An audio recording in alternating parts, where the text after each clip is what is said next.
What's good, everybody? It's been a hot minute. It's been a year or something like that, right? Jesus. Good Lord. I woke up one morning and realized I want to start a podcast. Then I realized I do have a podcast. I just buried it somewhere and couldn't find it, like a dumbass chipmunk, or like a squirrel forgetting where he put his nuts. Anyways, apologies to this guest who actually trekked all the way over to my apartment. I recorded this with this special guest of mine back in February of 2021. And yeah, just a awesome guest, an awesome comedian, a legit comedian. It graced me with his presence, and I fucking forgot I had a podcast episode to upload. I am ineffably embarrassed. Without words, beyond words.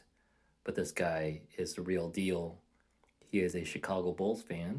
And, fun fact, trivia, he likes cold cuts by themselves. What wonders Google search can do. Yeah, man, we just hung out and chilled. So I hope you enjoy this podcast. Give it up for the one and the only, Connor Dixon.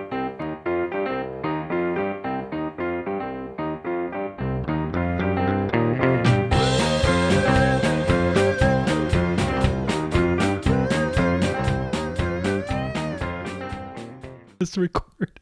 Oh, we didn't hit record. All right, no more mistakes. No more mistakes. I got the backup going. All right, one more time. Hold on.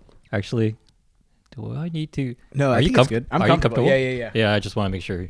Yeah, I'm good. All right, let's start that over from the top. From the top. Take two. Connor Dixon, welcome to the Tommy Danger Experiment. Thank you, man. Glad to be here. Yeah, it's recording now just to make sure we talk for like a good. I had you talking for like a good 5 minutes. I felt it was a good way to just get loose. Sorry. You know, it was good to sorry. warm it up. That was a nice warm. Red light is on. We are recording. It's our first time talking. It's our first time meeting. Yeah. I think I just discovered you, or we followed each other on Twitter. Yeah. And we have some mutual friends. Yeah. But I like your tweets, by the way. Oh, thank you. Thank you. Tell us a little bit about yourself. Yeah, I'm stand-up out here in New York City. Currently live in Jersey City. From Chicago originally, but I moved here in 2015. Started doing stand-up. Ended 2017. And now I live with my girlfriend in Jersey City, but before that I lived in New York for a while. So. Good stuff. So you moved here and started comedy here. Yeah. I moved here out of college. I got a job. And for like 2 years, I was just like, I'm going to do it. Yeah. I'm going to do it. Yeah. And I just didn't do it. And then one day my girlfriend was like, if you just fucking do it. Yeah. And I think she regrets that very much because in her mind, it was like, he's going to do it for a month. He'll say he did it and he'll be done. I released the Kraken. She also didn't know that like you can't just do it twice a week and then become a Jimmy Fallon 5 minutes on late night guy. I don't think she understood what she was pushing me to do. Yeah. Shout out to Erin. She's not going to listen to this. She doesn't support this anymore.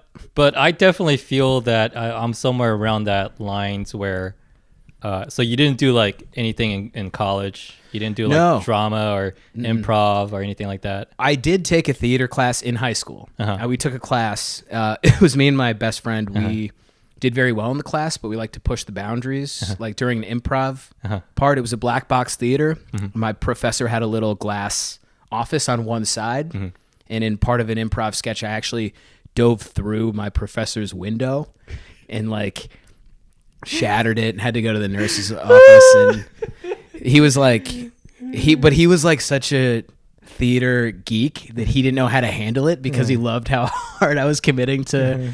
But eventually I remember in that class I had an 89.3%. So I went up to him and I was like, can you just round the shit up? Yeah. And he's like, you remember when you dove through my window? Maybe not.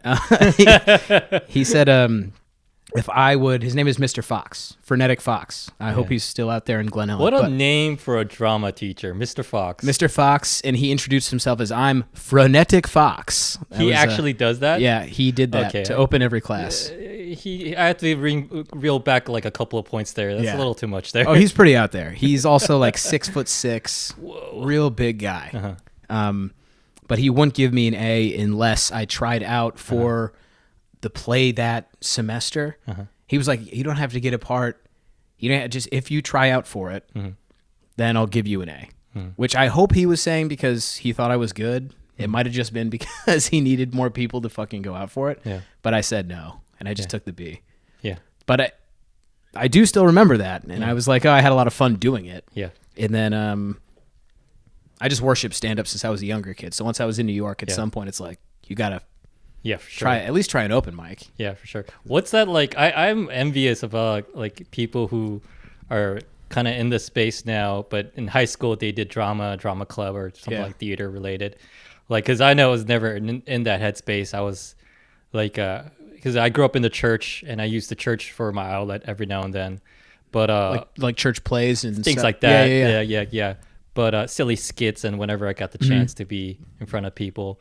But yeah, what's that like high school drama theater club, like that class, like that class was cool because it was like you could get what you wanted out of it. If you just wanted to not really do it, but just check off a box, you could get a C. Yeah. But it was cool to me to see like, we kind of can it was the only class where you could just get away with fucking around and it was encouraged.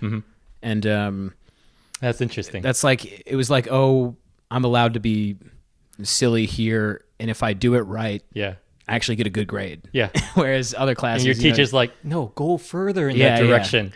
Yeah. We did a weird one where I like pretended I was 15, 16. So I was, of course, like very angsty. Yeah, for sure. Trying to be like a punk, push the limits. Yeah. That was the only class where you could get away with it. Yeah. So that was cool. But I didn't do it further. I wish I had, but I was too insecure. I wanted to be a cool guy. Yeah. Fast forward to you two in New York City, your girlfriend pushing you. And, okay, this is the question I'd like to ask comics. Where was your first open mic? Oh, it was at Alligator Lounge in Williamsburg. Oh, I haven't been there. It's a Thursday mic. It's an insane mic to start at. It's 3 minutes, but everybody at that mic, like, you don't realize it when you're a new comic. You don't. I didn't even know where mics were. It just was close to my apartment. Yeah, you're a fetus. You don't know anything. Me and my buddy went. I went right after work. We were drinking a couple beers. I went up maybe 47th out of like 53 comics. It was like 2.5 minutes. There were so many names there that you don't know their names now, but I'm like, oh my God, that person writes for the Patriot Act. That person's on Late Night with Colbert. It's insane that I was just like, it was good that I didn't know that. Yeah. Because I went with a lot of confidence, and I remember I riffed about the song Cameron, Hey Ma, because the bar was now packed and so loud that you couldn't hear my set anymore because I went up so late. Ah, jeez. But I still remember that set. Yeah. How'd you feel after doing that set? I felt good. It was like a big adrenaline rush. Yes. Your first one, though, I think you do a lot better. One, because you have no expectations. Two, you have a lot of adrenaline the whole time. So I didn't think it was that bad. But then, the next 6 to 9 months are just so much pain. so many bombs. Welcome to the world of hurt. Yes. Yeah. You got to deal with... One, you realize by at least I did week 3, I'm like, oh, I don't have to do a new 3 to 5 minute set every time. I can actually make these jokes good and not just random bullshit. It was hard in the beginning. Yeah, for sure. Mine was at Laughing Buddha. Oh yeah, which who were the hosts? I can't remember. I can't even. Some white guy. Yeah. But the basement. That basement with that whole sideways. Eat the French fries. Of course. I felt guilty though because I have a day job. I could see in the eyes of some of these comics. This is dinner. This is what they're here for. I'm scarfing down. I mean, I was just maybe I should go easy and just kind of nudge the plate to the guy next to me. But yeah, I was. I really don't want to remember what I talked about. I have the voice recording somewhere. Oh, I do too. Yeah, it's just stashed somewhere deep in my Google Drive. But yeah, I just wanted to okay, got this over. Let's go to some other mics and see what that's like. Yeah, Buddha mics are. They were something, but I did them sometimes. And, I mean, were you mostly in the East Village? Because there's so many good mics in that area. I mean, just in the East Village alone. You can run a Caravan. I did that one. Phoenix. I think I've been there once. I definitely hit up Jim Peoples open mic. Jimmy Peoples. The Auto Shrunken Head. You know the guy who there was a. I think he's been fired. But do you know Frank? That steampunk bouncer type dude. No. He was like a hardcore. Was he the bouncer there? Yeah, but you wouldn't have seen him at the early mic. He would be there later at night. Yeah, so I always went to the midday mic. The 3 p.m. 3 p.m., yeah. He would be there late, and he must have been maybe 5'5", 185 pounds, like a scruffy beard. I think he allegedly was selling cocaine out of the bar at times, but he was a bouncer, and one time he like barged in the room. He would heckle you sometimes, and he's like talking shit to me on stage. He's got this leather jacket, this black top hat, tattoos, chains, whatever. And I was like, oh God, Frank, don't stab me. He runs up to me, pulls out a knife that was like a switchblade, and fake stabs me, but he flipped the blade back in. Hit me right in the heart. It was terrifying. I actually thought, I was like, this is the lamest way to get assaulted on stage in front of like 6 of my peers in a tiki bar that smells like a frat basement. It was rough. Those mics are all so rough. Talk about being interactive. Yeah, that was the second time I've ever been attacked on stage. The other one was cooler. Why? What happened? Why was the first time? What was the other time you got attacked on stage cooler? Actually, this one sounds kind of cool, but the first one was at a real show, and I was doing well, and then like it was at the Grizzly Pear, and like 4 very drunk women walked in. Okay. And wasted. You know, they got the drunk girl giggle, like that roll thing they do, where are these girls or are these ladies, women? I would say or early 20s. Okay, early these 20s. Are girls. Yeah. These are. They're not like they're living in Murray Hill. It's their first year out of marketing, major in college type thing. Yeah. And they're wasted, and it's like 5 p.m. on a Saturday. Yeah. And I was doing well, and then I'm like, I kind of riff on them, and I'm like, white girls in New York, they walk in and they immediately own every place they walk into, just like to acknowledge that they're being annoying. For sure. Immediately, one of them pops up and goes, "Call me white one more time. Call me white one more time." And I'm Did like, she really clap her hands? yeah, in my face. She's now in front of me, and she's about to slap me. And she's like, is she on the stage or like in front of the stage? Right in front of the stage, Yep. which is it's a low stage to be. Yeah. This is not like yeah. And it's like a step. She's like maybe slightly Hispanic. I couldn't even tell you what she was though, because there's that big light. Yeah, you're blind. You can't see it. I was like, I didn't know how to do it, so I just like fake hid behind the stool. I was like, "You're not white," and then I got up and she took a slap at me at one point, but I ducked. She was too drunk to hit me. But yeah, that was crazy. You don't see. You got to be careful calling people white. Yeah, I was just thinking, like, is she lost or she's probably... I don't think they meant to go see a comedy show. They weren't walking in the back to see a comedy show. They were walking in the back to drink at the bar. But they wanted a table. Yeah. I think they just wanted to sit. Yeah, because it's like seamless, right? It's just the bar and it just goes straight through. You can walk straight through and sit at a table. There's like a couple of those places in West Village. They're all like that. Yeah. Yeah, and it's also, there's not a lot of seating in the front anyways, so. Yeah. Yeah. But come to mention... Like, I'm not an edgy guy, by the way. I'm not like a controversial dude. No, you are. I guess so. You got to lean into it. Yeah. Now that you say it, if she is like that confusing, especially the lighting and... I couldn't see anything. You couldn't see anything. And so, yeah, you fucked up. Yeah. Because if you call a Hispanic girl white, she's absolutely... no problem with her being upset. I couldn't see her, and I was a little bit too confident based on the energy coming off of the 4 girls. I think there were 4. Yeah. Because that's the thing about what we see on YouTube and clips of like professionals out road comics or people who are like in their A game and they do crowd work, and it's like we as people trying to make it or trying to figure out this, or even just trying to mess with open mics every now and then, we see that and we only see the best of the best in terms of crowd work, and we only see all the fluffy good stuff, but that's literally the top 1% of out there, and the remaining 99% is like, people get rushed, people will get assaulted, people will get called out, get things thrown at them. You can't imagine. And these aren't like bad comics, these aren't bad performers, these are actually real good ones, but things can go haywire real quick. It also was just if I had seen them before I went up, I wouldn't have made a joke about them unless I like looked at them and was like 1, 2, 3, oh, don't make a white girl joke about this group because they're not all white. Yeah. Instead, I just heard them and assumed, which is going to happen sometimes. The older I get, the longer I live. Like I lived in LA before, and now I'm in New York. The longer I live in these big diverse cities, the more and more I can't tell.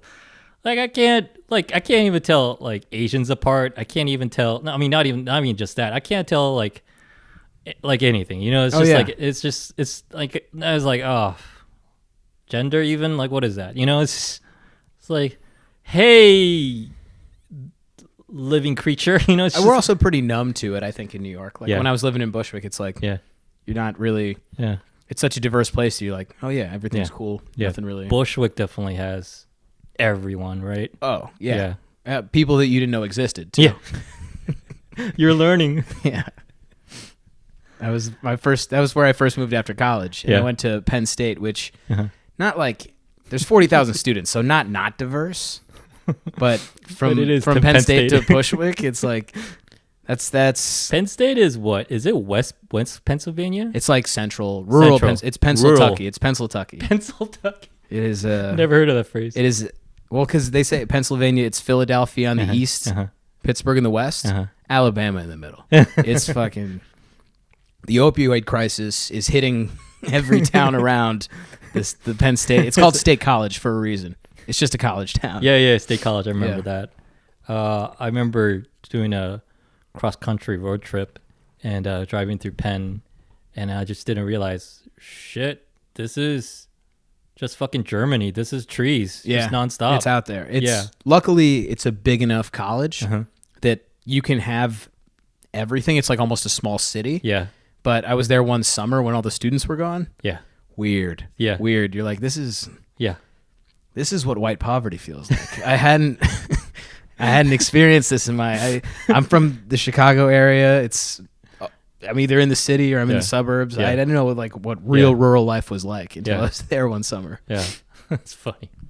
Which part of where in Bushwick were you? Or were you I had a couple. I lived there off 3 years. Broadway? Is it? I was off Myrtle Broadway at one point, and then Central M, and then Jefferson L. You were going further in?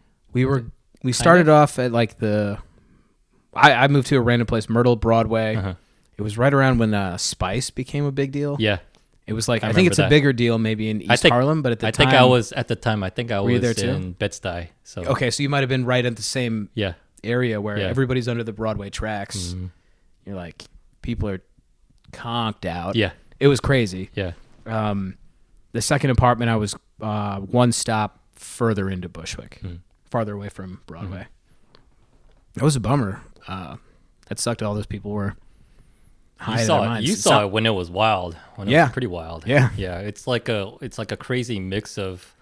It's like somewhat getting or that peak of gentrifying, but also it's like off the Myrtle Broadway. Yeah. Yeah. But gentrifying, but also people were like just getting lit all the time. Yeah. Yeah. It seems like the cops put a big presence there, but then I had another friend who said he lived up in East Harlem, and he was like, now it's real bad there. But that shit's... Have you ever smoked that before? No. Okay. I did in high school. What was it like? Oh, I was 17, I think, and we were in a car in a park, and we hotboxed the car with what was called Peace Out, which is like a variant of fake marijuana. Sure. You know, it's sold as don't smoke it, but they're selling it at smoke shops. Yeah.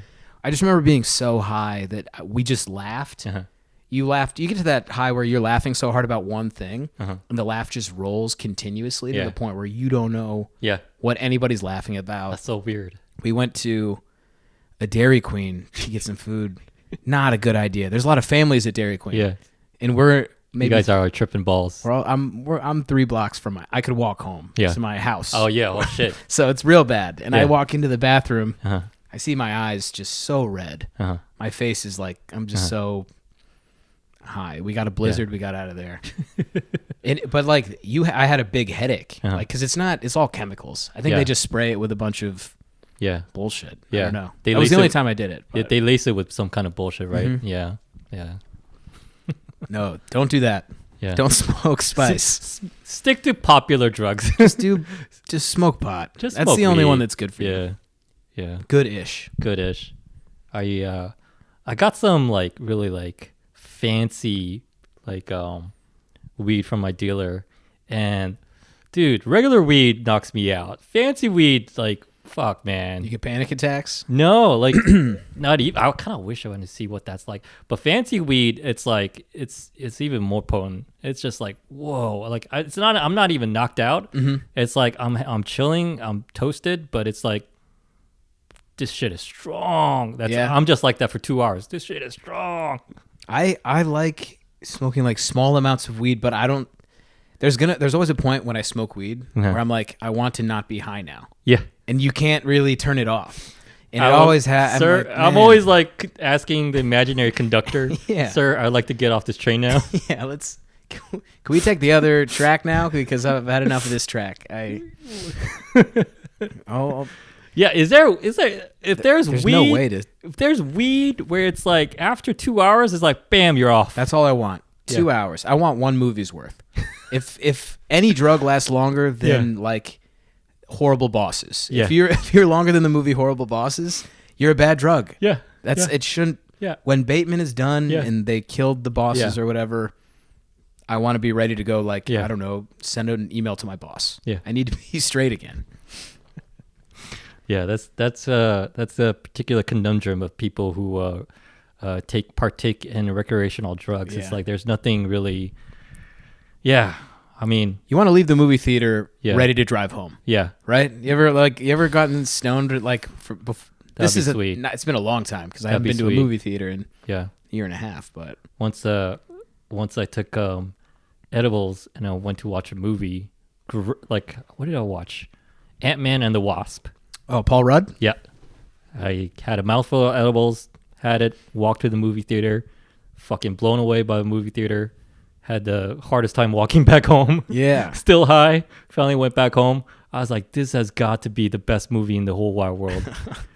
Started looking at some YouTube reviews, C+, B-. Just okay. It was entertaining, popcorn movie. I threw my laptop out the window. I was like, fuck y'all. Yeah. This was the best movie No, ever. when you're stoned, you find hidden meanings in it, right? I remember senior year of high school, we were smoking weed, watching James and the Giant Peach, which I think does have a lot of like deep communist themes because Roald Dahl was like, he was very into like big. Socialism and communism. Super big themes like that. But we're like way too dumb and way too stoned to pick up on it. So we're like, the shark, it's about pollution. We don't know what the fuck we're talking about.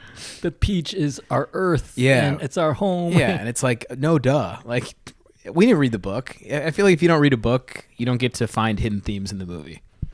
You missed your chance. It was in the literary prose. Yeah. It's not in the claymation. Yeah. It's not in the movie. And also, it's your emotions are taking steroids when you're on something. Yeah. So confident in whatever we thought it meant. The first time I got high, got high with a buddy of mine. I was like, what, 25, 26? I'm a late bloomer. Oh, it's late. Late bloomer. We were both so sure about different things. He was so sure that there was a ghost like 20 feet from us, some kind of figure. Mm-hmm. And I was so sure that he's fucking around. Yeah. And we got so angry at each other. There was no ghost.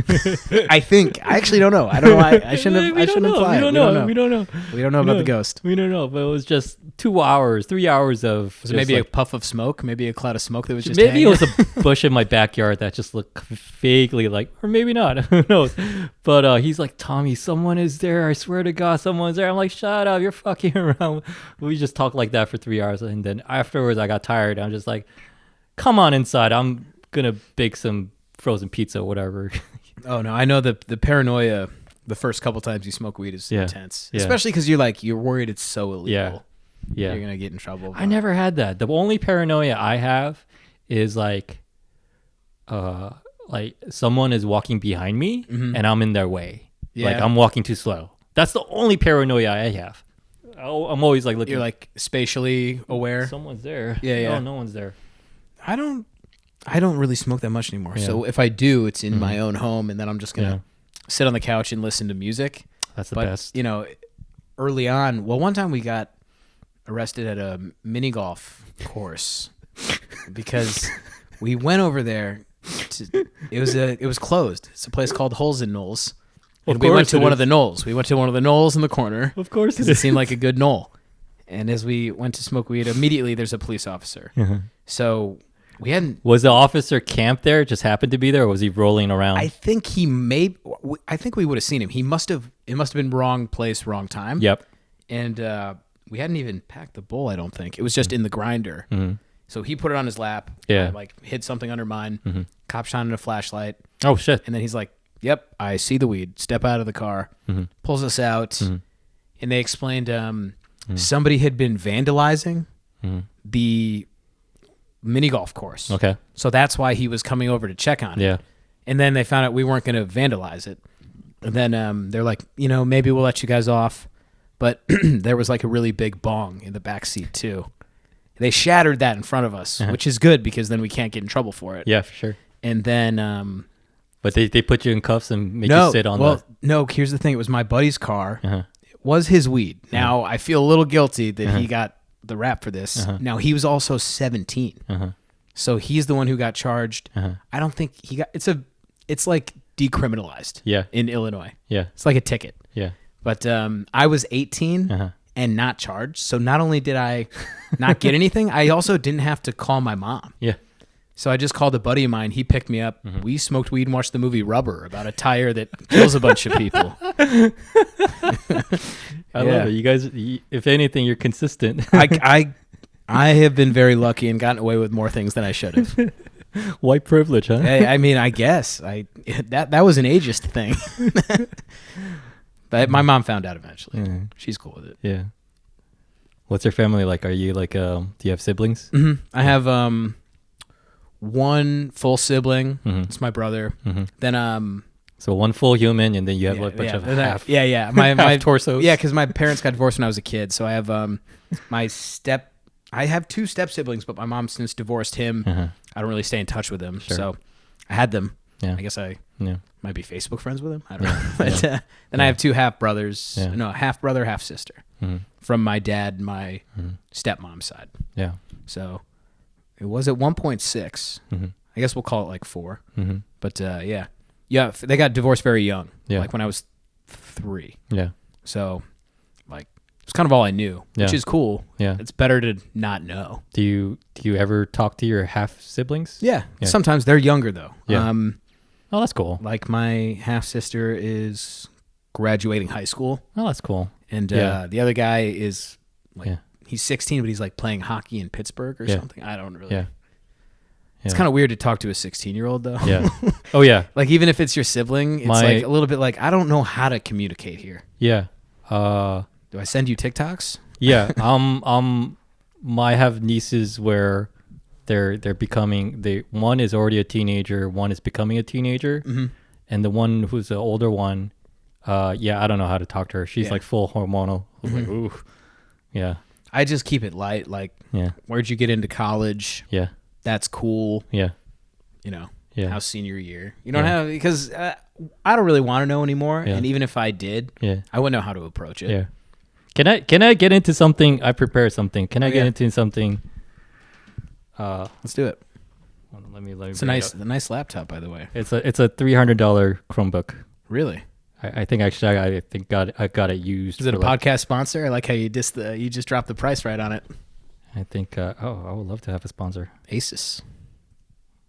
I have an Asus. If I had it ready, I want to talk to you about your name. My full name? Connor Dixon. I want to talk to you about your name. So, I don't know if it's like racist to say this. I love white guy names. Oh yeah, I love it. I can't say that. So.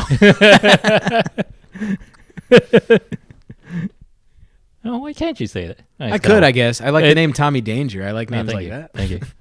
Thank you. I already know what it is. I'll go off the top of my head. So, I looked it up. Connor is an Irish name? Yeah, I'm 75% Irish. Oh, there you go. Yeah. So that works out. But you spell it Connor, which is uncommon. The correct way, actually. That's the correct way. What? Right off the bat. That's the correct way. I tossed it up. And you're like, it's the fucking correct way too. Bam, out of the park. It makes sense. ER is weird. People do it with the ER. One N? Coner? Canor? You need the two N's. You need Connor. Connor. Ner. It's a slow roll. Shit. It's a Midwestern roll. It's where it's the Hispanic, the Spanish speaking language, it rolls their R's. The Irish, they roll their N's. They roll their N's. Yeah. Yeah. I mean, I made that up, but No, it feels real. It feels real. Don't ever back it up. It feels real. I feel you had me there. I was like, oh, he's leading me to the paradise. I'm gonna follow Instead of him. the tilde, we just roll the N into two. Yeah, there you go. There you go. What did it say the most common spelling was? CONR. Or actually, the first, I think the Wikipedia, it goes off of CONR, but then it does go into CONOR? CONOR. Yeah. Yeah. With just one N. With just one N. Yeah. I have seen that a bit, though. Yeah. But then it just goes into the history of it. And then that was. And also Connor Dixon. There's multiple Connor Dixons. There's a lot of them. Yeah. Okay, Yeah. so this is what I came up with: an MMA fighter Yeah. and a college football player. Yeah. You're aware of these I guys. know both. Yeah, because I Google myself every once in a while. Because I didn't think there'd be that many of us.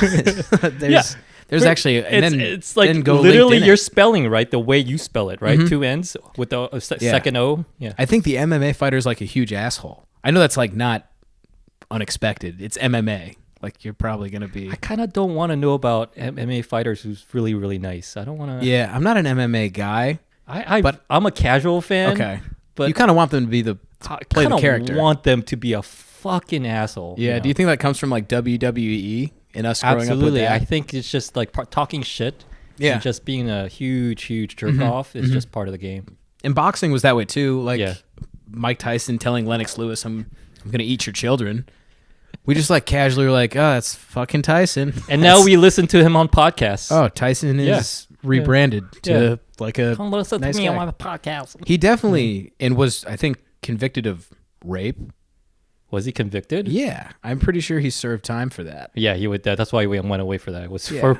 for work. But now we're like, what? Oh, it was early '90s. Now and he's on, He like- loves pigeons, so whatever. now he's on a podcast with Alex Rodriguez every now and then. Yeah. Whatever, you know, like I don't know. He's doing Tiger songs and The Hangover. Yeah. Whatever. I feel like we let some people get off with it because we're just like doesn't fit our narrative of it being like 2015 when it happened. Yeah. Maybe his grandfather did. Yeah, I guess. Yeah. I don't know. No, I did read a book about him once because I like boxing. But Who was your favorite boxers? Miguel Cotto is my favorite boxer, I would say. I'm not familiar with him. He's since retired, but he was the dude who he would be like winning a fight in the 11th round. And instead of coasting, he's still trying to knock the guy out. In the He's still 11th like, round? yeah, it's like, dude, and he's like, He's just haymakers. he's throwing haymakers, like leaving himself so open to wide get open. knocked out. Yeah. And I think a couple times it did backfire. But he was not out there to win by a decision. What which I weight? respected. What weight did he fight at? He was a middleweight. Yeah. Yeah. Especially at that weight. Pride of Puerto Rico. Yeah. Big Puerto Rican guy. Yeah. Yeah. A lot of Spanish cultures bring out like the best fighters, right? A lot of times it is weird how like if you watch boxing a lot of the time you're watching like a 5'6", 130-pound person beat the shit out of somebody. Yeah. You don't think of boxing as like a smaller person sport. It really is. It's like you can either be a boxer or a jockey. Yeah. You got what? Or cockfighting. But I don't know if that might just be For smaller dudes, like really smaller dudes. I mean, like 130, that's nothing. Like it's they're shredded, but yeah, they're for small. Sure. Boxing, jockeying. What else? What else can you be small? I don't know if you can even play soccer. Luchador. Lionel Messi's pretty small, but isn't he still like 5'9"? No, he's like 5'8", 5'9". Yeah, so he's not even that small. Yeah. Every once in a while, there's an NFL receiver who's like 5'8", but they're so fast. Yeah, they're so fast. Like Danny Woodhead or something like that. that. Or like Andre Haskins, is that his name? He was like 5'7", playing the slot. Yeah, but then a lot of those guys, slot, wide receiver, but still like 180, 190 pounds. Still big. Yeah. Especially those running backs were like 5'6", but like 200 pounds. Yeah. I'm the same size as a lot of NFL running backs. Not a lot of people know that. I'm 5'9", 180 pounds. just like a lot of NFL, We're just like a slot receiver, we're just like a about running the same back. size. Yeah, it's a good weight class to be in. You want to fight? Just look up athletes that are the same weight as you. Just don't accidentally hit the Google image search. It's like Don't hit the image. We could look up middleweights and or in weight classes. It's like, oh, that's what I would look like if I was fucking ripped. Yeah, if my body fat was 3.5%. Yeah. Okay. This is a nice. I would look like Conor McGregor if Yeah. I was fucking cut. Because he's like 5'8", right? 5'8", 5'9", and Yeah. he fights around like what 155. But Okay, then yeah. He probably once fight day he's probably walking around at 165. Yeah, he's probably drinking his whiskey, gaining a little weight. Did you see that fight? No, his recent fight or The recent one. Didn't he lost? Right? He lost that one. Yeah. Oh, I did see it. He got knocked out pretty early. Pretty like Second round? midway second round. Yeah. It's pretty like convincingly. Yeah, Like it's like, oh yeah, he's gonna go down. but he hit in UFC. You can lose a lot more than a lot of other. Like in boxing, you can't lose that much Yeah, what's up before with that? you're written off. But what's up with that? How come you don't see boxers with like double-digit losses? I don't know. They write you off quick because there's always Yeah. another guy in the wings. I It's think such who's a 20-0. It's such a sham sport if you think in that way. It's just purely Once you have like 3 losses, Yeah. and you don't already have like 25, 30 wins, yeah. you're fighting in like I don't know, Courtyard Marriott's. Yeah. I don't know what you're probably still a professional, but Yeah, I saw this. I don't know where I saw it. Probably somewhere on some corner of YouTube. Mm-hmm. But I saw this boxing match, gloves and everything, in a ring. But it's with this jacked bulldog of a girl, just like fucking fighting another girl, I assume. fighting another girl. But this girl is just this lumpy, bigger girl, just probably just like picked up from the street. Yeah. And it's just total record fodder just to get a win. We'll pay you $500. No, maybe not even. Yeah. Just get in there. That's how they start in the amateur circuit, like the lower ranks. Yeah. They just got to win a bunch of games. And that then blew me away. But everyone's like, yeah, this is how it is. But then once you get that first shot, if you lose, Yeah. huge knock on you. Mm-hmm. I mean, but speaking of, you ever heard of Anthony Ruiz Jr.? Of course. He's big as fuck, Yeah, man. I love fighters Yeah, like that. And yeah. Tyson Wilder, Yeah, man, of course. those guys are fun to watch. Yeah. Who's in that heavyweight? Heavyweight is Wilder, Deontay, Tyson Fury, Tyson Fury, Anthony Johnson. Anthony Johnson, who I think is going to fight Fury soon. Then who's the guy who Is that the Fury beat the other big guy who knocks a bunch of people out? Wilder? He beat Deontay Wilder. Yeah. And Wilder with just that one killer punch. there might be a rematch. That's going to be a rematch. Fury, probably. Wilder, Yeah. and then hopefully it's a good fight. But I'd love to see Fury fight Anthony Johnson already. Yeah. Like those guys gotta. Yeah. They're both from England too, I think. Yeah. The Gypsy King versus Yeah. whatever the other guy's nickname is. If they're both from England, that's going to be a great fight for people over there. I think I don't know. Fury is like from Gypsies, and I guess he holds that like as if he's. Yeah. It's a weird identity, but I It guess really is, I don't know 'cause a lot it's about. We don't know what gypsies are out here. It's just like, can I even say that word? Do I have to say a G word? I don't even know. I've never met a gypsy. We don't really have them in Chicago. I don't or New York that's or like anywhere. That's a very old- specific old Europe, but Yeah. even like specific parts of Europe, right? Yeah, Yeah. it feels like an Eastern European thing. Yeah. I don't know. I don't want to offend any gypsies that listen Yeah. to this podcast. I Yeah, wanna make because sure this is like a huge it's a segment big- of my yeah. audience are gypsies. you're getting a lot from the Balkans region. And Balkans, Armenians. a lot of people hopping train cars in Bulgaria. The Hmong people from the mountain tribes of we want to make South sure Asia. Are you get a lot of the Hmongs? Is that Clint Eastwood movie? Is that Oh, there you go. You get that reference. Yeah. Yeah. I keep wanting to watch that movie, Yeah. but I'm like, isn't he just going to be racist and weird? And then like So as a movie, I heard it's pretty better, better than what I expected. It was better than what I expected. Okay. But it is kind of strange yeah, because for me, I'm also appreciating the fact that this is Clint Eastwood. He's doing everything here. He's acting, he's directing everything. yeah, But at the same time, it was like, it's some kind of weird take of a grandpa saying, "Get off my lawn," kind of yeah, thing. Yeah. Well, didn't he? They made it like a big deal that he talked about the Hmong people because they hadn't really been represented. But so it was a big deal culture. because it's like, oh wow, we're represented. We're actually in Hollywood now. Mm-hmm. Yeah. Even though Yeah. we got Yeah. the old guy Yeah. just yelling at us. I'll have to watch it. It's on Netflix. So Yeah. it should be good. Yeah. Watch it high. Watch it. Yeah, we'll see. See how I recommend watching it high. That could work because I think it's over 2 hours. Yeah. So then I won't be too mad when the movie ends. I watched it straight. I was like, okay, it was cool. Yeah. I can see what trying to glean, trying to take away any residual value out of it. Yeah, but it's like, yeah. Eastwood, man. The Mule. I heard that was good. That one what came out last year or something? Yeah. I don't know. I don't know much about him. Yeah. I did watch a movie. Why is he so old and still making movies? Like he's just, What does he have to prove? Yeah. Doesn't he realize that? See, I know like people like fucking like Robert De Niro why he's like making movies because of like alimony or whatever. He's been divorced 3-4 times. He's still like paying that off. He's never gonna stop making shitty movies. I think he is almost trying to test just when people will stop saying he's a good actor. He keeps doing dumb comedies. Yeah. But they're minus what? Meet the Parents was good? I think he has to like he has to have exceeded Nicolas Cage and that Nicolas Cage stereotype. Like it's like it's Bobby De Niro now, you know? Yeah. Stop saying Nick Cage. Bobby Yeah. D. Bobby D. Yeah.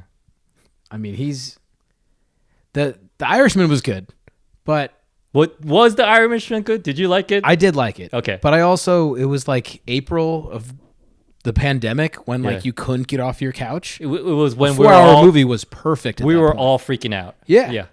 Yeah. I needed something to numb out too. Yeah. It was cool to see Joe Pesci again because he like retired from films. Yeah. And, I mean, he was doing nothing. I love him in Home Alone franchise. Yeah. You know, Yeah. I saw that. I saw that during Christmas with my nieces and nephews. Home Alone 2 or 1? 1. 1 when they're in Chicago. Was that based in Chicago? Home Alone 1 is when he's at his home. 2 is in New York. 2 is in the Plaza Hotel in New York. Yep.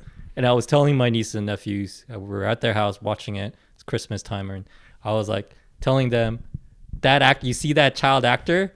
Him and I are about the same age in real life. They're like, whoa. I saw him out having a drink once with Brenda Wong, who I don't know if he's still dating.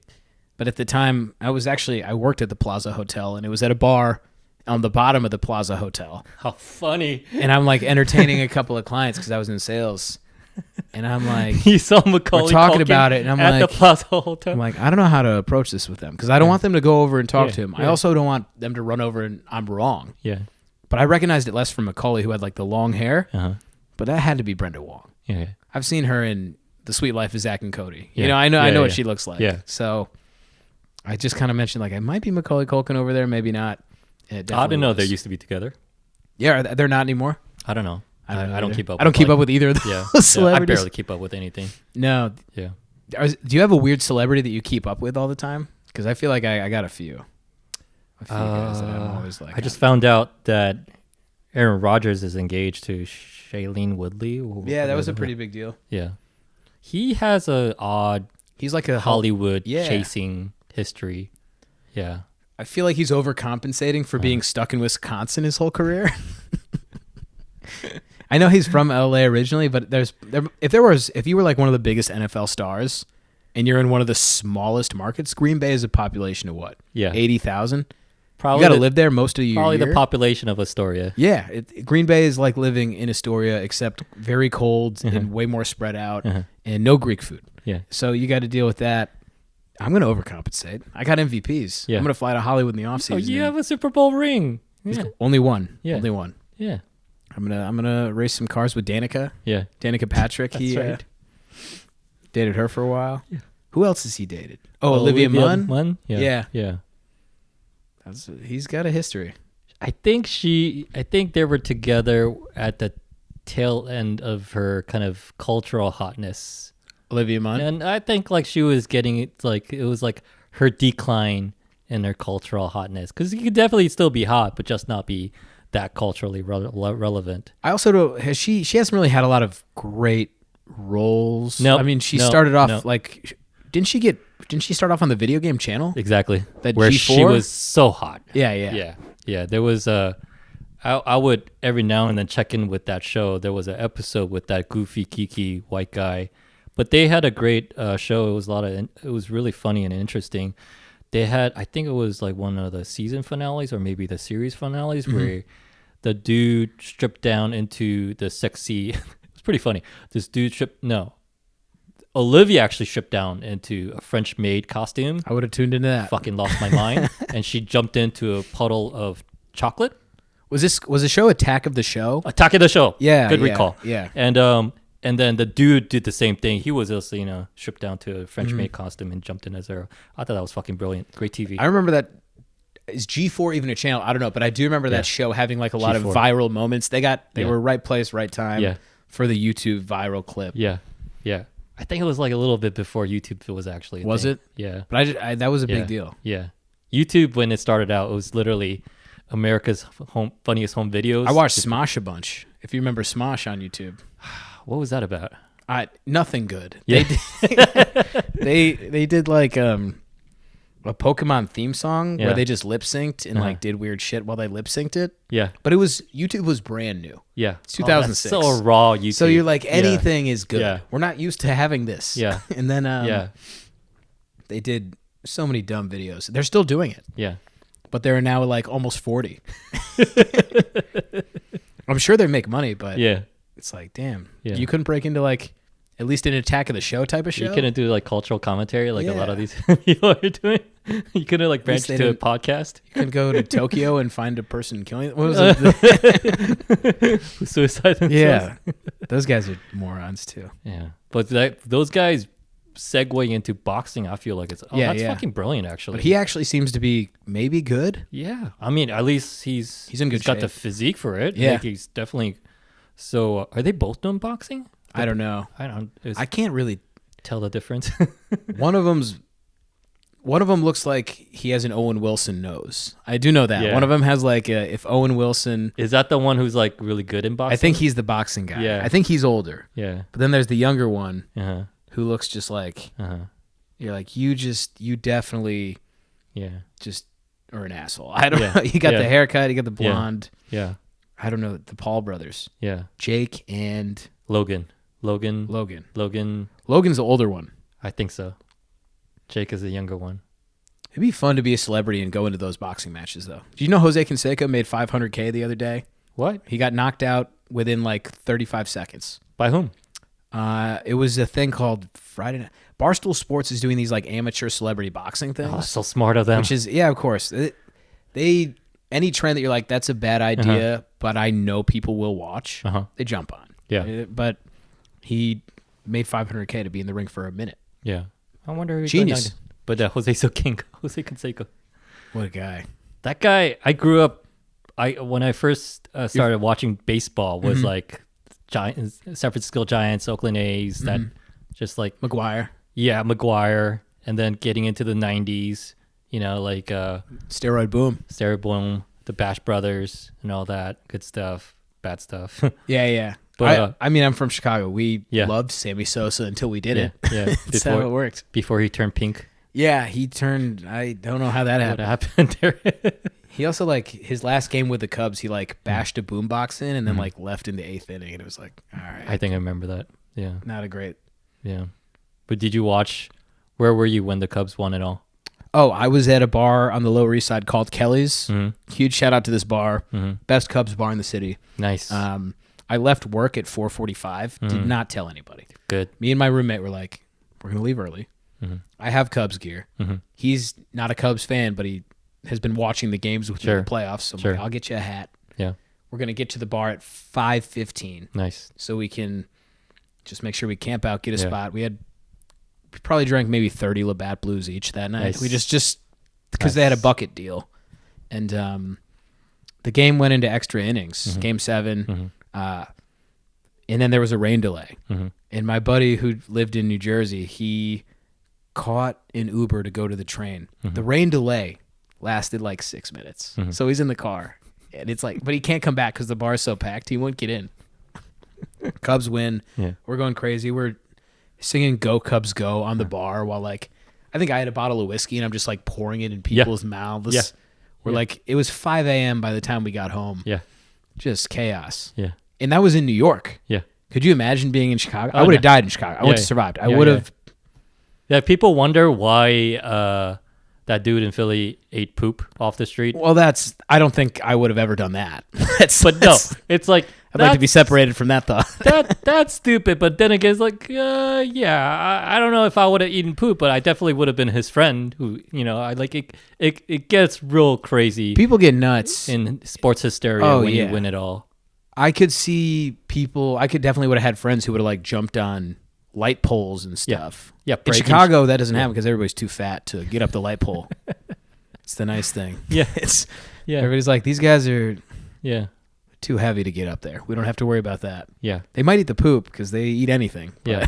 Thank goodness for this pandemic because I was celebrating very quietly at home by myself with a couple of LA championships. With a couple of LA rings. So it was, but I did stop by the bar, the Dodger bar in the city was open at the time, so I did stop by for a game there. But we were all like wearing masks, socially distanced tables. Were you inside at that point, or was it still outside? We're still inside. Oh, okay. Yeah, so we were fortunate for that. But it's just like people wearing masks is like just saying hi to people. But yeah, I was there for like game 5, game 4, or something like that. Is that in Manhattan? Yeah. Okay. That bar is Taqueria St. Mark's, East Village. Yeah. There's a branch. The original branch is in Jersey City where I live. Yeah, there's another one. Yep. Good tacos. Very good tacos. Oh, there you go. Yeah, I know the owners. Great people. Yeah. They're from LA, right? Yeah, for sure. Yeah. Shout out Taqueria. Yeah. Good tacos. Very strong margaritas. Oh, yeah. They're Good like stuff. $6. Good stuff, man. Those will get you going. Yeah. Oh, good tacos, man. Yeah. What are you? So you don't have a football team? I like the Bears, but I didn't. I feel like maybe you could relate to this from LA. I didn't love like Chicago sports as much as I do now because everybody else liked him, and I also my whole time there we were mostly bad. Like I liked the Bulls, and I went to a lot of Bulls games because my dad had season tickets for stretches. Wow. But that was when our leading scorer was like Danielle Marshall, who was like 36 and fat at the time. It's like, how am I going to root for the team when the best player is like in worse shape than my father? What am I looking at right now? This isn't basketball. We lose every game by like 30. Those were the years before Derrick Rose then. It was the next couple of years they had the Baby Bulls, who were kind of good. Yeah. With like Kirk Heinrich, Andres Nocioni was quite the Spaniard. He was cool. Yeah. Luol Deng Yep. had a good run. Yep. And then they got Rose, and that's when they were pretty good for a stretch. Jimmy Butler carried the team a little bit. Yeah. Back to a rebuild this year, I think. Yeah. But yeah, once you're in a new city, though, it kind of like is more of your identity. Yeah. I'm like, I'm a Chicago guy. When I was in Chicago, I was like, not really a Chicago guy. Yeah, that's the thing. It's only when you move you get an identity. It's only like I had more fun following LA teams in New York than I did in LA. Yeah. Yeah. No, totally. I'm glad the Cubs won. I would have loved to have been in Chicago for it because I would have gone nuts and it would have been cool to be around a bunch of fans. But it was equally as cool going to like a Lower East Side dive bar. Yeah. Filled to the gills with Cubs fans. That's really special. And being like, hey, and they're like, I'm from Lyle, Illinois. I'm like, I'm from Glen Ellen. You got all the people from. It's like it's fun to have like that little connection with a small subset of the city. That's really fun and nice and heartwarming. But what was even more fun for me, being just a fun-loving contrarian, was when Linsanity was happening. So everyone and their moms literally became somehow a Knicks fan, a Jeremy Lin fan, but they didn't even know what the NBA stood for. But yeah, I went to a bar somewhere in Murray Hill, and they were playing the game, packed with Asians, and you could just tell, you could look at their faces, and they've never watched an NBA basketball game before, but they're just there because of Linsanity, of course. Me being a Lakers fan, it's kind of cool to see Jeremy Lin, but they were playing the Lakers that day. Oh, so you were pulling for the Lakers, yeah. So I was the one out of like 200 people there. I was the one asshole there, be like, Kobe, Kobe, Kobe. Like everyone. Was that when the Lakers were bad though? Was that like a stretch when Kobe wasn't really that good? It's a stretch where he got that crazy contract, and we're just gonna send him off on this last contract, and that's what it was. And it's like the pre-game interview or the day before, someone asked Kobe, like, what do you think about Jeremy Lin? He's like, who is this guy? Yeah, he just doesn't Yeah, know. that's what it is. He'll Yeah, always yeah. his answer is always who's this guy before the game. You know, He's rest in peace to rest Kobe in Bryant. peace, man. That's scoring 81 points. I scored 16 points in a middle school basketball game, and I think about That's it. a lot. I That's think a lot. about it every day. That's a lot. I honestly every 16 day points run. is a lot for a middle school basketball 16, 1-6. game. 16. It That's was a lot. What was the score for your team though? We lost like 35-33. That's so you scored the team's almost half the points. I was hot. Yeah. I also probably shot 45% from the field. Probably missed more shots than I took, but feed the hot hand. 16 points is a lot. I was also this size in middle school. So It's kind of unfair. yeah. Were you were the center? I was the center. I thought I was gonna. Were you the point center? I could handle the ball a little. I was a good passer too. Oh, I shit. told people in like 7th grade. I would You're tell Jokic people. I was like, I'm gonna go play college basketball at Kansas. I'm gonna get a scholarship, Oh, shit, Kansas. and then I'm gonna go to the NBA. That's- And they're like, you were a chubby 13-year-olds in the suburbs of Chicago. I think you're gonna go to a Big Ten school and major in drinking beer and like business or something. It's not gonna. Nobody had the heart to tell me. And I was also shaving my face by the time I was 13. So the growth spurt didn't come. Wait, so you're shaving your face when you're 13 so you're just like you're already capped out. Yeah, I was done. Your body got capped out. I don't know how that happened. Yeah. I don't know any. I've heard of it happening to some people, but it's pretty rare. Usually you get that like 15, 16-year-old Yeah, last boost. People get like guys get like 2 growth spurts. Right, you get the Yeah. one. I only got the one. I only got the one too. And I had a beard very quickly. I was a real furry motherfucker. you had like that afternoon shadow coming in by that time you had your last class. Yeah, I would play like basketball in 8th grade, shirts and skins, and I was like, it was like, who's this? You're just a bear of a man already. Yeah, who's this account executive who took his suit off and decided to play with us here? It was nuts. I still love basketball though. Yeah. Good sport. I've not played in a year probably. Yeah, I was thinking about it. It's just like during this pandemic, just like a lot of crazy things. Like, oh yeah, I used to pick up basketball and just like eat ass all the time. Just eat ass, but I don't care. I just go in there, just be a part of it. You can't do either of those things safely these days. Spot on. But yeah, pick up soccer, league soccer. Just sometimes, or back in the days when I used to be in LA, just like church flag football. Yeah. Just miss all these team sports. Flag football actually sounds pretty dope. Yeah. As I've gotten older, I don't know about church flag football. I don't know if I want to like pull flags out for the Lord. I don't know if there's. It's really It's a intense. competition. It's intense. Like it's just a misnomer. That church thing. Oh, We yeah? just pray before a game, but people might not be dropping f-bombs, but we're just like, oof, we're getting away with like. It's flag football, but you're pushing each other. Elbows and whatever the ref, whatever the ref can't see. Just like oof, yeah, man. I played a little bit in college flag football. Yeah. I wasn't very good, but I was like, I played a little bit. But man, people beat the shit out of each other. Yeah. Yeah, you It come was out of the game as like bruises and welts. I'm like, holy shit. a lot of knees colliding. Yeah. It's a dangerous sport. Yeah. And especially, I was a little bit lighter then. I was like maybe 155, 160 back then. So I was skinny a little bit skinny on the skinnier side, especially for flag football. And it's just like literally getting run over.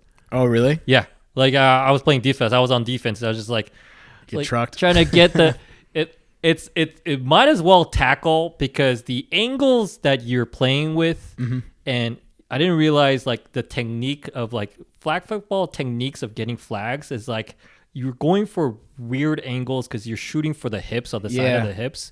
You might as well tackle them because it's so much more natural. But You also could, if you miss, you could take like a knee to the head, right? Like if you're not careful. Oh yeah, I get. That's how I got run over. Yeah. And the running back was just bigger and stronger than me. I was just like, oh, It is shit. odd to be going for the Yeah, very, very. no padding either. Yeah, no padding.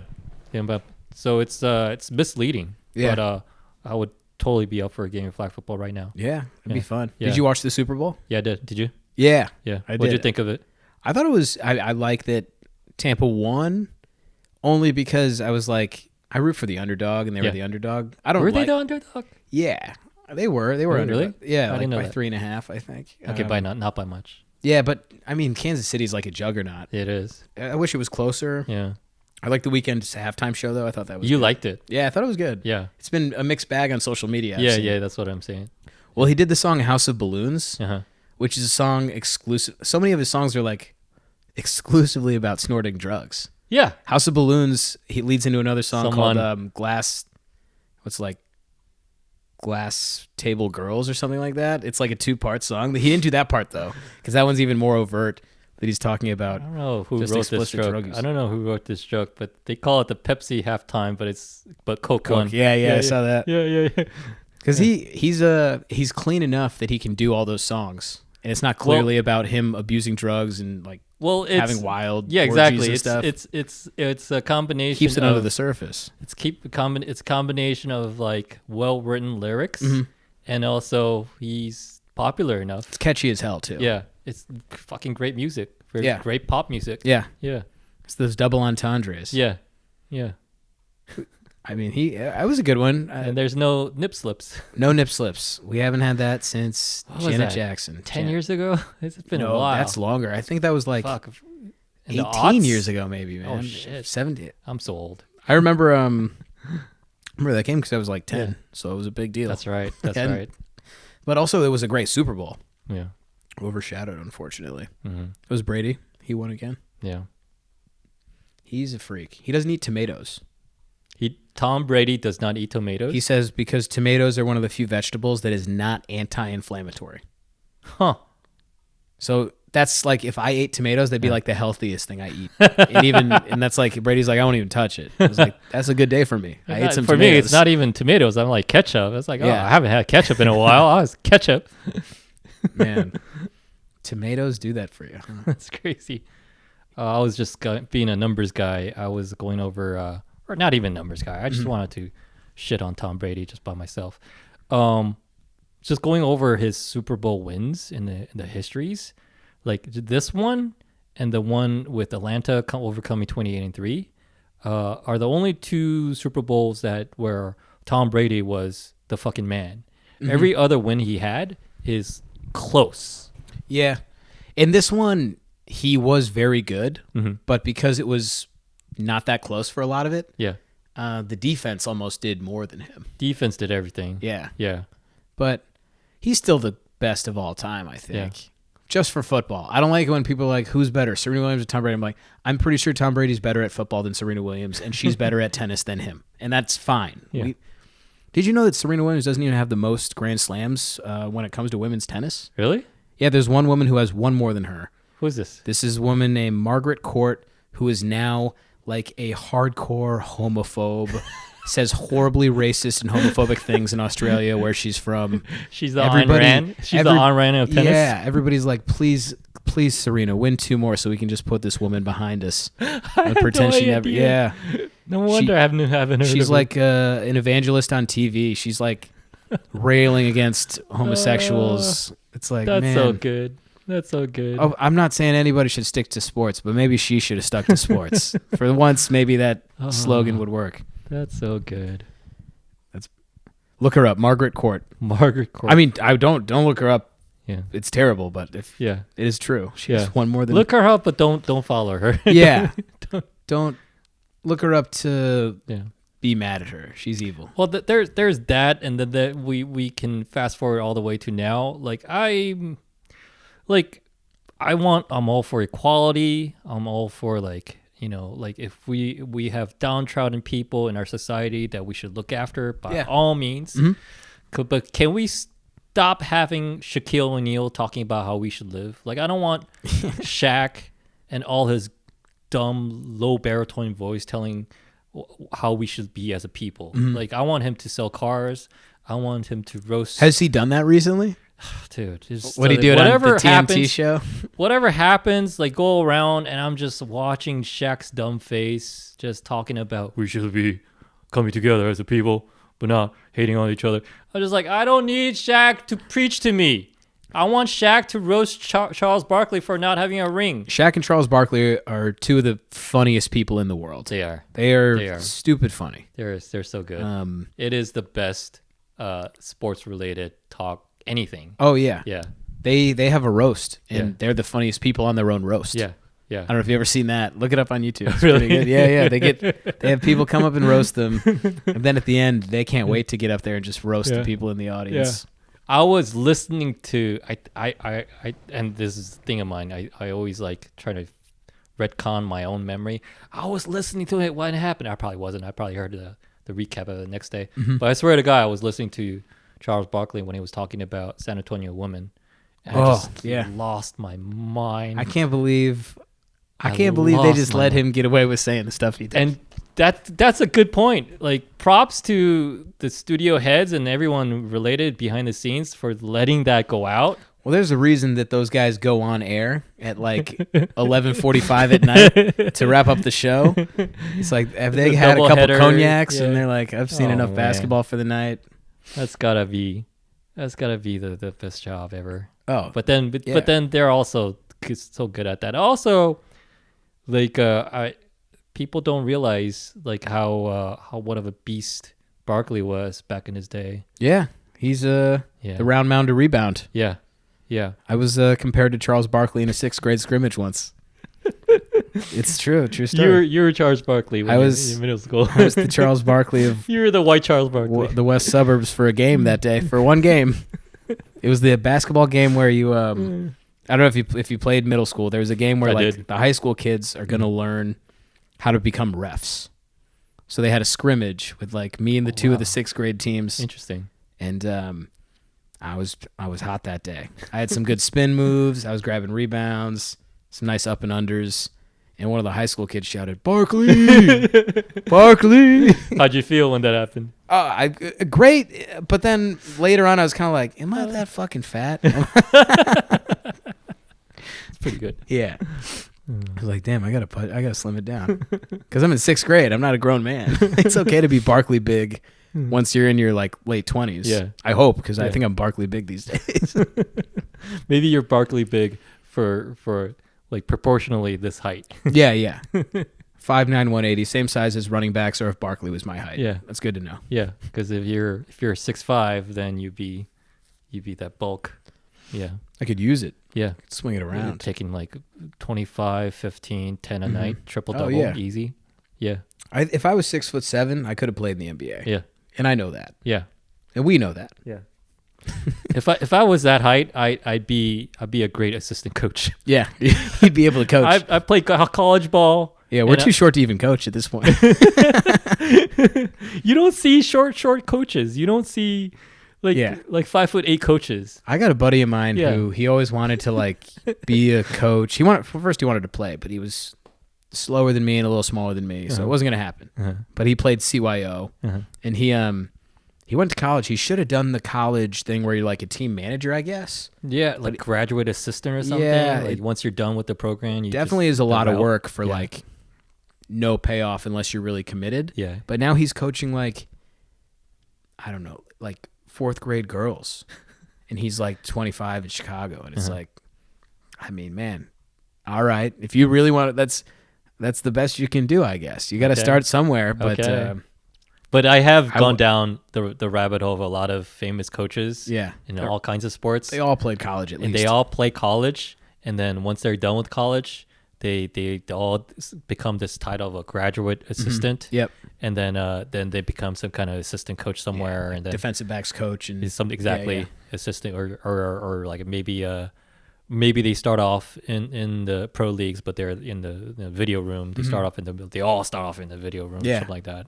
It's got to go. It'd be funny if comedy worked that way. Yeah. Breaking down video. Some people I think do wish it that. Some people do like club interns and stuff like that. I don't know if that's worth it. That's what I heard. I heard in one comedy podcast, someone's like doing the books for this comedy seller or whatever. I think it can work if you take a good... If you are, I hear if you're doing the other things, it can help. Maybe. Yeah. You have to get up though. Yeah, I hear door people like Ari Shaffir was a door guy, and then now he's Ari Shaffir. Yeah. But yeah, I don't know about that. I think you should don't quit your day job unless Yeah, for sure. Yeah. No, you need it. You need money. Yeah. Well, if you're rich, so many people in comedy, they're rich. I think. Yeah. Some people are just like born into it, right? Not even born into comedy though. If you have money and you start like when you're Hollywood. young. I mean, Chris D'Elia is Hollywood. Yeah. you know? He's more than now- just Hollywood now. Well, he's kind of outside of Hollywood now. He's with Chris Hansen in Hollywood now. I wasn't a big fan, but I was following him. I just genuinely liked his goofiness and his solo episodes and all that on his podcast. But now he's just like fucking gone. Has he produced or said anything since Nothing. that whole thing broke? Nothing. Gone. His YouTube is dead. His Twitter is everything's dead or like suspended. He's definitely a scumbag, and his not only a scumbag, he could be criminal, right? I don't know. I didn't do a huge deep dive, but I mean, there's talks about like how underage women. there's more screen. not women, children. At that point. There's more screen caps to it. That like there's but yeah. Oof. His agents dropped him and everything, and he had movies coming out. They're not gonna release those movies. I can't see him in movies, but I mean, I don't. The whole like, can people be canceled? I don't think they can be fully. You want another one? We could take a break. Yeah. Let's take a break. Cool. Wait, say that one more time. Now that we're back, you're talking about how you write, and as opposed to comparing to taking notes on your phone, like writing jokes on your phone, as opposed to just writing pen and pencil. Yeah, so I do both. I have like a couple of notebooks. I have multiple notebooks that are just filled. But the problem for me sometimes when I'm writing in my notebook is I'm like too confident. So I'm gonna write a joke about. You get too cocky when you're. That's funny. Because when I'm writing it freehand, I'm like not even thinking about it in relation to another joke. Just like, let's get this idea out. I'm like, I'm gonna write some jokes about The Sopranos because I'm watching The Sopranos or something. Oh man. I'm gonna talk about The Wire and just write jokes about it. And it's like, I just assume that every punchline is a slam dunk. And like 3 pages later, and then you go try it on stage, and it's like, this needs to be severely edited, and that's where the phone comes in. Because with the phone, you got to be like, you actually have to. It's much easier for you to be like easier two to lines, kill your lines. babies, and cut things out. Cut it. Yeah, I see. That's pretty good. My jokes might start in the notebook, but once they're actually decent, they live in the phone. Yeah, they get the sperm and the egg meet on the notebook, but then they come together and get aborted in the note app. I basically end up self-editing because I think I'm going to have 5 minutes on this one subject. And then by minute 1, I'm like, I got to fucking cut this thing out. This is not... I'm all for like 5 minute, one topic only sets, which is fucking insane. It's hard to do. Yeah. But I have a few chunks that are like the 3 to 5 minute range. Yeah. But they actually didn't start out as me doing one topic. It was a 1 minute chunk worked at an open mic. Then like a related thing about that. And then I'm like, wait a minute, these are linear in thought. The editing is the hardest part. Yeah, man. I got questions for you. So we're gonna do questions. I do this for most of my guests, and we can just keep it going like lightning round, or we could just get into a off tangent, however you feel. So cool. Jump right in. On a scale of 1 to 10, how weird are you? I don't know. I like a 6 maybe. 6. Just slightly on the weird side. It's pretty kind of on the lower side for my guess. Yeah. There you go. What's one unusual habit you have? Unusual habit. Let's see. I'm trying to think. It's harder in the pandemic too. I will. Oh, it's super easier in the pandemic. I thought it was guess, all your habits come out because you're just spending time by yourself. One thing I eat sometimes as a snack is I'll eat like crackers with some butter on it. I'll just cut a little butter and put it on a cracker and eat that at like 1 a.m. That's kind of weird. I thought it would be pretty like weird, a right? daytime snack. Yeah, no, that's the time. That's like my girlfriend and I live in a small 1-bedroom, so she might come out the next day and be like, there's a third of the stick of butter missing and there's a half sleeve of Ritz missing. And I was like, I don't know. We got mice. I don't know what to tell you. We have French mice, like butter and crackers. What do you do when you feel unfocused or overwhelmed? Usually I take a quick walk, and then sometimes I'll get like a coffee too. I know like that can go either way, but if I get a walk in, listen to my headphones, drink a cup of coffee, I can usually come back to whatever I was doing and get a little more into it. Good stuff. A little sunlight helps. Oh yeah, definitely. Let's say you've been given an ad campaign that will reach everyone in the world, but it can only be the length of it can only be 140 characters, the length of an original tweet. What would you say to the whole world? I would say we need to legalize the purchases of African bullfrogs as pets for domestic use. I really want to own an African bullfrog. I encourage you all to look them up. Why? They're like massive. They get like 15 pounds. I just would love to be in like. How long is it if you stretch out the legs? I don't know. They get like 3 feet, 2 feet. I think if they really fully stretch themselves out, maybe yeah. Shit, they're big huge. and they eat like. They eat mouse. Yeah, they eat Rats. big ones. Yeah. They're like real aggressive, and they look like little tanks. And I would just love to, but you can only find them on the black market, which I may or may not have looked into a bit. So, in other words, in Texas. Yeah, in Florida, I'm sure. Florida. But like, I want to own one so fucking bad. Maybe I'm weirder than a 6. What are you really not very good at? Not good at most things. I'm really bad with directions.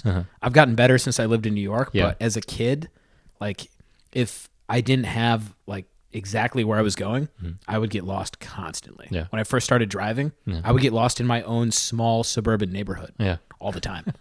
I'd make a wrong turn, get confused. There's only like 3 landmarks and I'm like maybe I'm a 6-minute walk from my house and I'll get lost. So do the directions need to be like typed out in words? Having Google Maps is a godsend. So let's say like back like pre Google Maps on your phone days, if you printed out directions, MapQuest, whatever, Yahoo Maps, something like that. Yeah. Like were you okay with like looking at the map and kind of like figuring out where you are? I would need somebody in the car with me guiding me. Yeah. Every time. Yeah. Even now, even with a map, if I'm driving and I don't have a driver's license, I don't drive. So if I did, I would need. I couldn't drive alone. I'd end up like in Delaware somehow. Name a purchase of less than $100 that brings you joy. Less than $100. I'll say a 6-pack of Modelo. Since I got There a you Modelo go. right here, that's a great little. Great answer. Modelo feels like a great casual but fun. Yeah. I'm right. gonna take a break from real life kind of beer. Yeah, that's right. Of all the things happening in the world right now, what's one thing that you're worried about the most? I'm worried about the legalization of the African bullfrog as a pet. That keeps me up at night. I think it's beyond unfair that we can't have them in our houses. They don't seem to be endangered from my research. They seem to be They're all feral. They should be that and the pandemic are my biggest concerns. I'm a little bit worried about the health impact and the financial impact of the pandemic, but that's second, of course, to the African bullfrog issues. Oh, who knows? The company of African bullfrogs might cure COVID. They could. We haven't tried. Yeah, we haven't tried scale. owning them. Yeah. That's the next stimulus package. There you Everybody go. gets one. Let's say that you're interviewing to become a part of my post-apocalyptic survival tribe, and I'm interviewing you. Connor Dixon, welcome to this. Thank you for coming out to this interview. So what survival skills would you add on to our tribe? I wouldn't really add any true survival skills, but I will say this. I would be able to live off very little. So I would be like a net positive. If there could be like no food and I'd just eat dirt or something, and I'd be okay. I also they called me the truffle pig in college because if you thought there was no beer left in our house, we lived in a house, I would always find one. Okay. So I could maybe use that for non-beer related skills, maybe like food. But I can't build anything. I wouldn't be in. You wouldn't let me into this apocalyptic group. Thank you for coming. We'll let you know. Yeah. That's the interview where after the first question, the guy's like, "Listen, maybe apply to Shake Shack because you're not getting in." You guys barely sat down for the interview. I don't have any skill. I can cook, I guess. What is the most recent rough draft, half-baked idea, observation, insight, or epiphany that you're still working on? Is it like comedy related? Anything. It could not even be anywhere close to being comedy. Just anything really rough. I did want to talk about how my brother and we both bought the Fat Heads. Do you remember Fat Heads? The posters? Yeah, the big posters that were football players. And they were life-sized. Yeah. My brother and I, the two Fat Heads we bought, Randy Moss and Michael Vick. You recently bought these? No, we bought these when they first came out. But real high character That'd be really dudes, weird if you just real bought high these. character dudes. And my brother put his on the floor. Wait. Randy Moss and Michael Vick. Randy Moss looks like an angel compared to Vic. But my brother, instead of hanging it up on his wall, he put Michael Vick on the floor. And he had a hardwood floor. Like a year later, the dog fighting comes out. We couldn't get the thing off the floor. Shit. That thing is like embedded in that floor. Still to this day. So there's a lot of things. There's a lot to unpack there. There's a lot of materials just right there. That's pretty. I'm kind of jealous. What would someone who doesn't like you say? Your rival, your enemy. If they were forced to, what positive thing would they say about you? Probably that they might say like I'm a little bit obnoxious, or that I'm known to overshare a little bit, just a little too loose. But something positive. That's they'd say a nice thing about me. Yeah, nice thing. Yeah, exactly. Like they hate your guts. They wish you were dead, but they'll still like but he's still. That probably that like I give everybody a fair shot. Like even if they didn't like me and I knew they didn't like me, I'd still be like, "How's it going?" I'd still make the effort. Interesting. Give us a useless piece of trivia. A useless piece of trivia, not frog related. We're gonna keep the frogs out of Or it. no, go for it. We'll lean in. I'm gonna keep the frog out of it. One useless piece of trivia is that Margaret Court has one more Grand Slam than Serena Williams. As soon as you said that, I was like, you should have saved that. I should have saved that for that one. I definitely have more though. That one's pretty ridiculous. That is pretty. She's not the number one. Wait, so what is she? What is her philosophy? She's like, she's a homophobic, hard right winger, hard Jesus. She has. All right, here's one. I looked her up on Wikipedia recently, and she recently said, Margaret Court. She recently said, homosexuals are the work of the devil. Not even like trying to like dress it up in nice language. She just straight up said that on Australian public access TV. But it's like the work of the devil. The devil is a master craftsman. Like, wouldn't he have better things to do than have gay people fuck? Who cares? I don't think he cares. I mean, he's evil, so maybe he would care about that. I'm fucking stereotyping really hard here, but gay dudes who are in shape, dress well, dance well. I'm just like, us lazy ass straight dudes have a lot to learn from gay dudes. Oh yeah. No, I don't. Yeah. Also, don't understand why the church is all fucked. Probably. Although I know you're from the church, so yeah, I don't. I'm a fucking pagan now. Let me throw out a good random fact that I have. I love how hard you're thinking about it. Well, this is not that random, but there's more dead people in Queens than alive. Have you heard that before? Oh shit, there's so many. You knew that, right? Yeah. Okay. We'll count that. So many cemeteries around here. Yeah. And there's 3 million people in Queens, right? Yeah. Something like that. That's alarming. I'm just like, what an interesting zombie apocalypse. I'm just like, exactly. I'm just like, yeah. At what point do we say like, yeah, none of these people, dead people matter. We should figure this out. They're taking up a lot of land. Like, who's like the who's the like living relative to any of these people? Like, how long ago was that? Was it your great grandfather? Yeah, none of my dead relatives. I don't know if I know or really like any of my dead relatives. Yeah. I haven't had anybody in my immediate family. I haven't had an immediate family member die. No. If they did, I don't think I'd want to. I don't think I'd be the funeral guy. Yeah. I'm not a funeral guy. Yeah. Well, I'd go to the funeral, but I'm not going to the grave site after the fat guy. Yeah. Yeah. Kind of similar but different wording of the previous question. What's one thing that's unpopular but also true? This is tricky. Unpopular but also true. I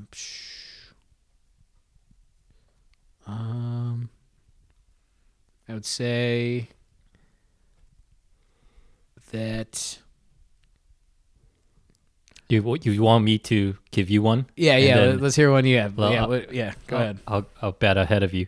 83% of COVID deaths in the U.S. are of people who are 65 and older.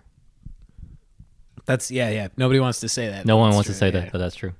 I'd say that I guess I don't know if it's a true fact, but I don't think marijuana is actually good for you. Oh shit! I don't think it's good for you. That's a good one. It's not bad. It's not like it's not bad for you, but it's not good for you. It's not good for you. Like you're better off not smoking weed unless it's from a medicinal purpose. You know. That's a good one. That hit me. I'm gonna think really hard about that next time I smoke. Share a movie or TV scene that never fails to make you laugh. Never fails to make me laugh. I was watching it the other day. What was this movie? It was Old School actually, and I love the scene when Sean William Scott is talking about the tranquilizer gun, and it accidentally shoots Will Ferrell in the neck, and he's like, "You're crazy, man!" And he falls into the pool. Something about because mine is also Will Ferrell. It's from the Anchorman when he's like first meets Christina Applegate's character and talks about the leather-bound books and all that stuff. Actually really a big deal. He has so many. He has so many of those. Yeah, the slapstickiness and Elf is a great one. Yeah. What are bad recommendations you hear in comedy? For people starting on comedy. So many. Yeah. One I hear a lot is like people say like I've heard some people say like you don't have to go up all the time. It's like no, you do have to go up almost all the time. Like all the time when they say don't go up all the time, they mean don't go up 30 times in a week, but still go up 20 times in a week. You know, you still have to go up a lot. I've also heard people say like go to places that you like and then like make that your home base. I think that can be detrimental if you only go to the same few places. As somebody who it's easier said than done. Yep. But you have to keep trying new mics so you can diversify what comedy is. You know, like if you only spend all your time in a couple of places in Manhattan, or you only go to the Creek when it was around. Yeah. I don't know if you can really get that much better than if you're actually like changing it up. Not even that. Like even though you're just an open micer, go to fucking other cities. Yeah. Do open mics in other cities. Go to shows, hang out at shows. Hanging at shows. Go to like hanging at shows is a big deal because just by hanging out, introducing yourself can get you early bookings. Yeah. Yeah. I finally got around to seeing some comedy shows before everything closed down. Went to Caroline's and I went to Broadway Comedy Club. Fucking fantastic. Yeah. I caught the weekend shows. One was a Friday, one was a Saturday, and it was brilliant. It was awesome. I loved it. I mean, now I'm like getting booked a lot more in Jersey. Like since I only started doing comedy in New Jersey, even though I lived there. Yeah. I rarely did it because I was working in Manhattan. I'd already been doing it out here. Yeah. So it's like, why go to Jersey when I can? Yeah. I go home. What I can do, 2, 3, 4 open mics. I got a bar show. I can do an open mic beforehand in Brooklyn, Manhattan, whatever. But since I started doing more stuff in New Jersey, I'm like, oh, I should have taken a couple days a month to do this stuff here. You know, there's like a lot out here, and there's good shows out there. So good stuff. Little things like that I learned myself. Nice. They say that failure is the best teacher. What critical lesson have you learned from a failure? A lot. I've failed a lot. One big thing I've learned is like just showing up. Yeah. You got to just wherever you're going, get there early. Get there early. Yeah, I was like always that's kind of how I was. Early is on time is late. Yeah, every time I've gotten to a place a little bit early, it's never been a bad thing. And anytime I've been a little bit late, I'm unprepared. Yeah, you're rushed. If it's work, my boss is not going to love it. It's a bad look. Yeah. If you show up 15 minutes early, even if you don't do your job that well, people will think you did okay because you were on top of your shit. Good stuff. Any questions for me? Any concerns, comments, warnings? No warnings. No warnings. Prophecies for me? No prophecies here. I like the new setup. The lights are beautiful. Thank you. How long have you lived in New York? Because I don't actually know New York City, I've been here since 2010. 2010. So basically my 20s, pretty much right on the dot. 20s, LA, 30s, New York City. Okay. Yeah. Cool. So 11 years now? Coming up on year 11? Yeah. I guess I'm a New Yorker. You're full. I think it counts. Yeah. Favorite New York. If you could have one meal in New York City, what would it be? I'm a big food guy. I knew this is gonna good. Can I ask for specificity to this question, or do I just have to answer it? Like, I guess like if you could only have like one meal before you left the city and you weren't going to come back for a long time, where are you going to go? That's great context. It's going to be a steakhouse. Okay. I like that. I haven't had Peter Luger's. I haven't either, actually. But I don't know if it's going to be Peter Luger's because I haven't been there. I want to have something I had. It's going to be Keen's. I almost went to Keen's recently, but we ended up going somewhere else. Where'd you guys go? We went to Edward's Steakhouse. It was closer to my apartment. I see. And it was really cold, and Jersey City had indoor dining, so we wanted to eat indoors. Yeah, for sure. But no, I personally love St. Anselm, if you've been there, in Williamsburg. No.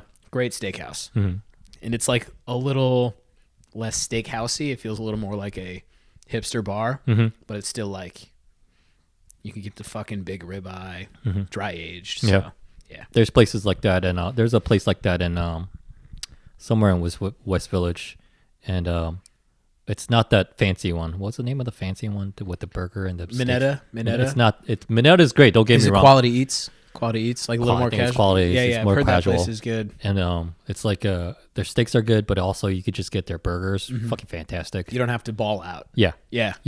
The prices are ridiculous. Like it's just so old school. The waiters are like 1,000 years old. Yeah. As you've gotten older, have you found yourself more attracted to like old man food, like big steakhouses? Oh yeah, absolutely, 100%. I used to love the hipster small place joints. Now, throw me meat and potatoes. Yeah. I don't know why, but the last year I'm like, I'm discovering a lot of like old man things that my dad likes or whatever. It's like, no, that's a backyard right here in my apartment. Yeah. I have a backyard. So I was like, oh fuck, my dad's been gardening forever. You have a garden now? I'm just like, fuck man, I'm gonna do gardening. I'm gonna pick it up. I'm gonna figure this out. My dad's excited. He's like, I'll help you out. By all means, like let's garden together. Let's figure this shit out together. My mom, when she's watching TV, is constantly turning the volume down and up between scenes. The other day, my girlfriend caught me doing it, and I said out loud, I go, I just don't get why one scene has to be so loud, but then they're whispering, and I'm like turning, and she's like, you know, you're pulling a Libby Dixon right now. And I immediately like dropped the remote and had to walk away. I was like, don't say that shit to me. Shout out to Mama Dixon. Yeah, Libby, she might listen, maybe. Stop doing that with the TV, Mom. I realized, I don't know if it's a old man thing, but maybe it's fucking great to, as a comic, as a creative person, the little things get to me. Yeah. You know how the saying a little more aggravated? Don't let the little things get to you. I went by and it's not even a Key Foods. It's an associated something. I walked by it. Yeah. And that is like really subpar grocery market. It's not good? Like everything's falling apart. And like I was there to specifically I was very reluctant to go in there. I was going in there to get a jar of pickles, tomato soup. That's all I needed. That's all I needed. And I got the pickles. I was losing my mind over the tomato soup because I was looking for the carton tomato soup, the little boxy. Okay. Because it's like... Well, they have just like Campbell's in the little... They had, the fucking canned stuff, which I guess I'm maybe snobby now with tomato I'm soup. too. I was about to tear up that whole place.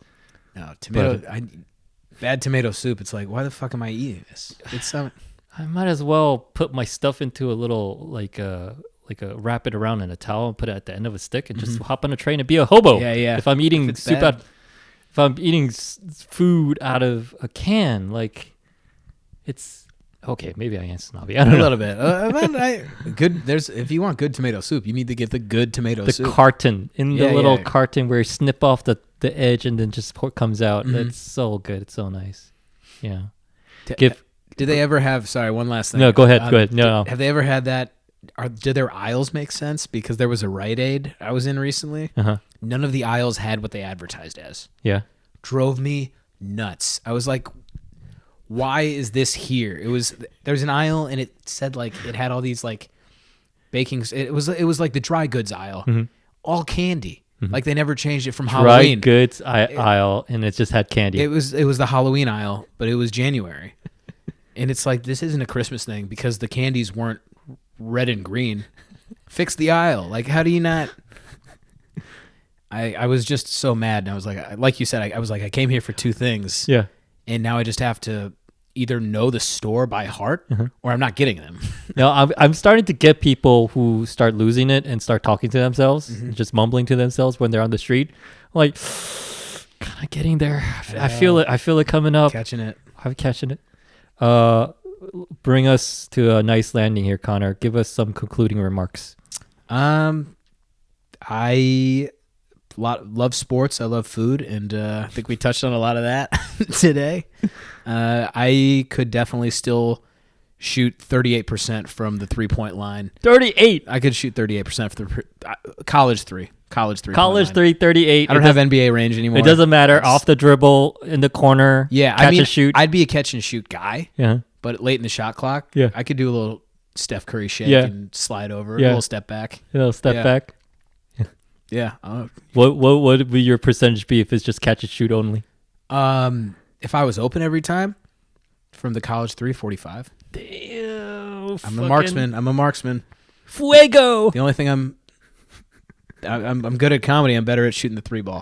Fuego. That's an important note. Connor Dixon, thank you so much for being part of the Tommy Danger Experience. Shout out your social. Oh yeah, my Instagram is at it's Connor Dixon, spelled CONNOR, per the DIXONITS. It's, in case you know, at it's Connor Dixon for that. Then my Twitter is at Connor Dixon, but no second R. CONNR Dixon. I also have some shows coming up on. I'm at Eastville Comedy Club for Tough Love comedy show. Eastville's so hot. Eastville in Brooklyn on the 24th of February. Then the 25th of February, I'm at Brightside Tavern in Jersey City. That show's free. That's a real life show. These are live shows. These are live shows, not Zoom. I do have a Zoom thing, but fuck that. Yeah. And so Eastville's live as well. Eastville's live as well. As far as I know, comedy's coming back. And then the 27th, I have a show at Corgi Distillery in Jersey City. It's gonna be a good one. And then also Lot 13 in Bayonne the same night. So if you're in Jersey, come to those. If you're in New York, Eastville. My man. Thanks everyone. Don't forget to be silly. Stay silly.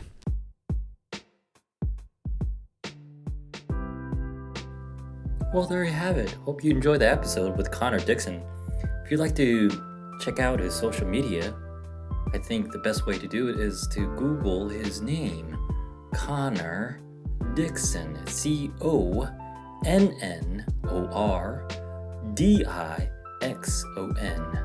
Connor Dixon. You're the OCD type, just a little tight little butthole like yours truly. You can add comedian at the end of your Google search. Connor Dixon comedian. I believe you can see his Twitter and his Instagram account. If you'd like to check out my own social, it's Tommy Danger FYI. Tommy Danger FYI on Twitter, Instagram, Facebook, and it's Tommy Danger on YouTube. You can also check out this entire episode with my old apartment from February 2021. I believe I'll also be uploading another episode that was recorded around this time, also in the same apartment, the next few days, with a couple of creative, cool, chill dudes. Look out for it. It's a 3-cocker. And one more last announcement is I have joined forces. I have become gay for my best friend. We became gay lovers. No. In all seriousness, we became co-creators. We started a podcast. A friend and I started a podcast, and it's called FMAO, for mature audiences only. You could take a look at that on all podcast platforms, including this one, the one that you're listening to. The YouTube channel is in the works.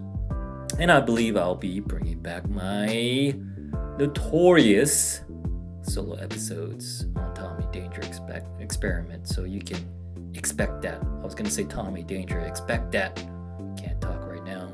I'm recording this outro in my sound booth, aka my bathroom. Hope you have a good one. Cheers.